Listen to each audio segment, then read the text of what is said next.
ensaios mecânicos e não destrutivos do módulo 2. E hoje eu quero introduzir já um assunto com vocês, que a gente vai tratar um pouquinho melhor na segunda-feira, que é o ensaio de compressão, tá? Primeiro, é importante onde a gente observar, né, onde a gente encontra o esforço de compressão na indústria, né? Então, geralmente, as estruturas elas estão sujeitas aos esforços de compressão, como, por exemplo, né, suportes, bases de máquinas, barramentos. Então, tudo isso sofre um esforço do tipo compressivo, tá? E aí, né, o ensaio de compressão ele acaba sendo mais indicado ou acaba encontrando maior utilização na área de materiais um pouco mais frágeis, né? Então, o ferro fundido, que é aquela liga que tem uma composição elevada de carbono, né, o que torna o ferro fundido bastante resistente, bastante duro, mas ao mesmo tempo frágil, né? A madeira, a pedra e o concreto, né? O ensaio de compressão, ele também vai ser recomendado para que eu faça testes em produtos acabados, como tubulações e molas, por exemplo, tá? Mas o que tem em comum, né, o ensaio de compressão e o ensaio de tração, que foi o primeiro ensaio que a gente viu?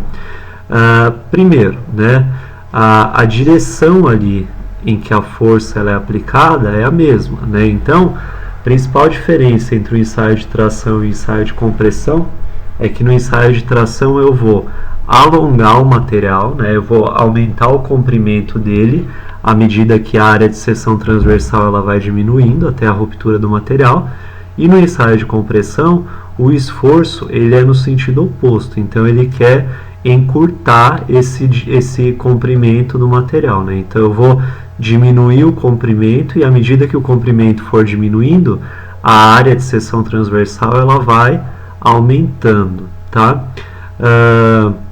Que equipamento que a gente usa para fazer o ensaio de compressão? É basicamente o mesmo equipamento que a gente usa para fazer o ensaio de tração, né? Uma máquina universal.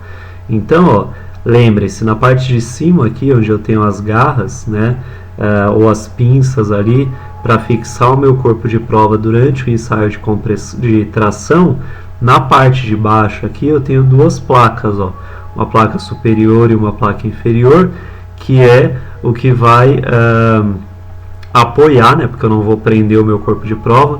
Então é entre essas duas placas, superior e inferior, que eu vou colocar o meu corpo de prova, tá? Basicamente isso, né, o mesmo equipamento, só uso uma outra parte dele aqui para fazer o ensaio de compressão, tá? Outra coisa importante de mencionar é que o ensaio de compressão, ele também, assim como no ensaio de tração, né, eu obtenho uma curva tensão-deformação, que é o nosso resultado, né? E essa curva tensão-deformação, nela vai ser possível observar que durante a compressão o material ele também passa por uma região chamada de região elástica, e depois ele atinge uma região chamada de região plástica, né, de deformação plástica, tá? Então, essas características em termos de realização e de resultados são bastante semelhantes, né? Lembrando que na compressão, assim como na tração, o material ele experimenta uma região ali de deformação elástica. O que é a deformação elástica? Então imagina, ó, corpo de prova em repouso, apliquei um esforço de compressão, né, no sentido de achatar, de diminuir o comprimento desse corpo de prova. Ele, enquanto ele está no regime elástico, né, então aqui mostrando a diminuição, a variação de comprimento dele, né, se eu parar de aplicar força, ó, ele consegue recuperar o formato e as medidas que ele tinha aqui no início, quando ele estava em repouso. Então, no ensaio de compressão, também tem região elástica, e para essa região elástica, a lei de Hooke ela também é válida, né? Então, lembra que lá na tração, a gente usava a lei de Hooke. Aqui na compressão, eu posso usar a lei de Hooke? Posso. Desde que eu esteja na região elástica, eu posso usar a lei de Hooke, tá? E tem a região plástica no ensaio de compressão? Tem também, né? Então, se a força que está sendo aplicada ela exceder o limite de escoamento do material na compressão, depois quando eu tirar a força, ó, veja que eu não recupero totalmente o formato e as medidas que eu tinha lá no início, né? Eu recupero parte, mas ó, uma deformação plástica ocorreu aqui, né? Existe uma deformação permanente, tá? Então tudo muito parecido com o ensaio de tração, tá? E aí alguns exemplos, né?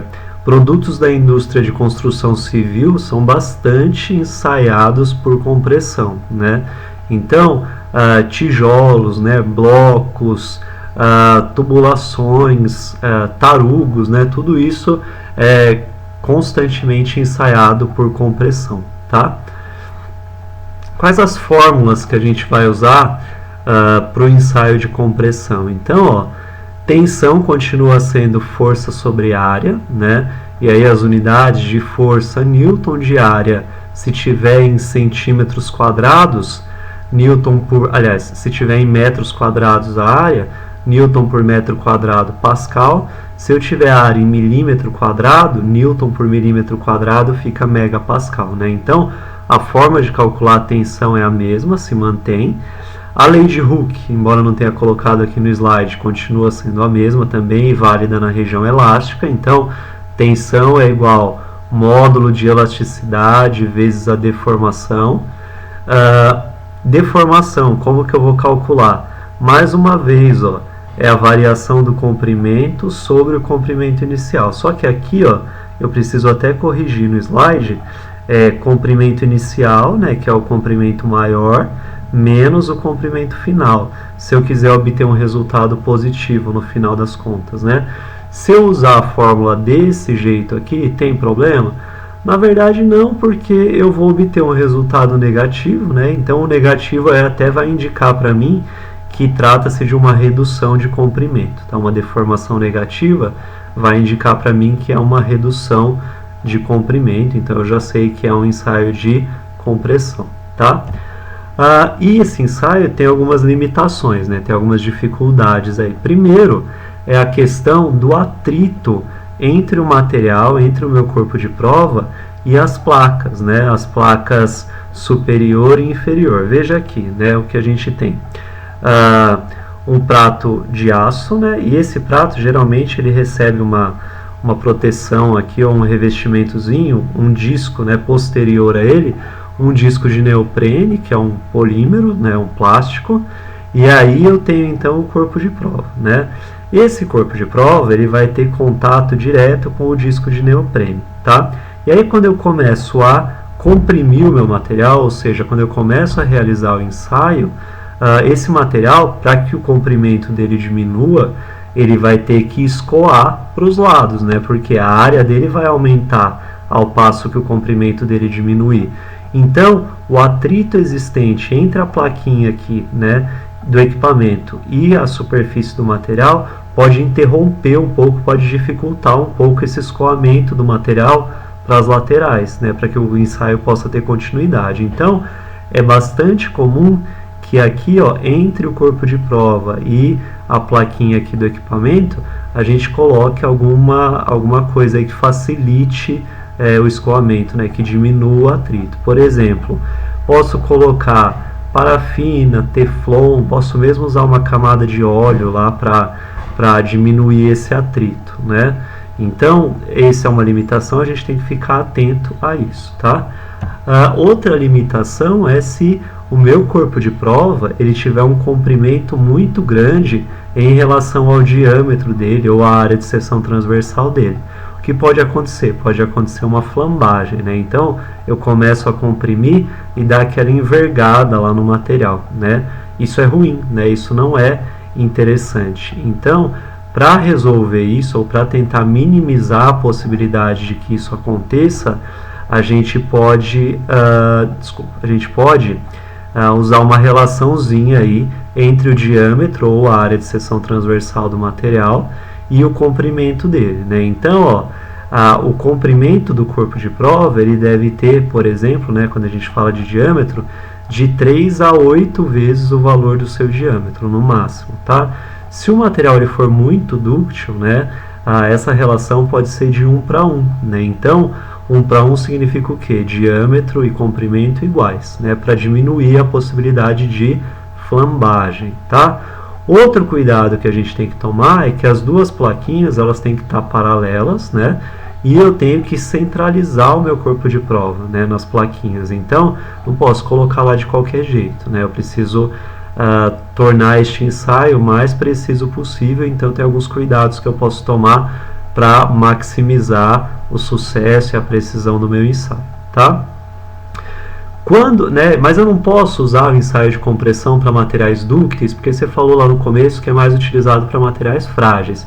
Para materiais dúcteis eu posso utilizar, só que a questão é a seguinte, ó, imagina que eu tenho um material dúctil ali no meio. Dúctil é um material que deforma muito antes de quebrar, né? Então, ó, eu começo a aplicar o esforço, esse material vai diminuindo de comprimento, a área dele vai aumentando, vai chegar uma hora, ele não vai quebrar, né? Ele vai virar um discão lá, né? E aí eu consigo pegar propriedades, né, da região elástica desse material, então eu consigo pegar o limite de escoamento, o módulo de elasticidade, eu consigo calcular, mas tensão de ruptura, por exemplo, eu não vou conseguir pegar, por quê?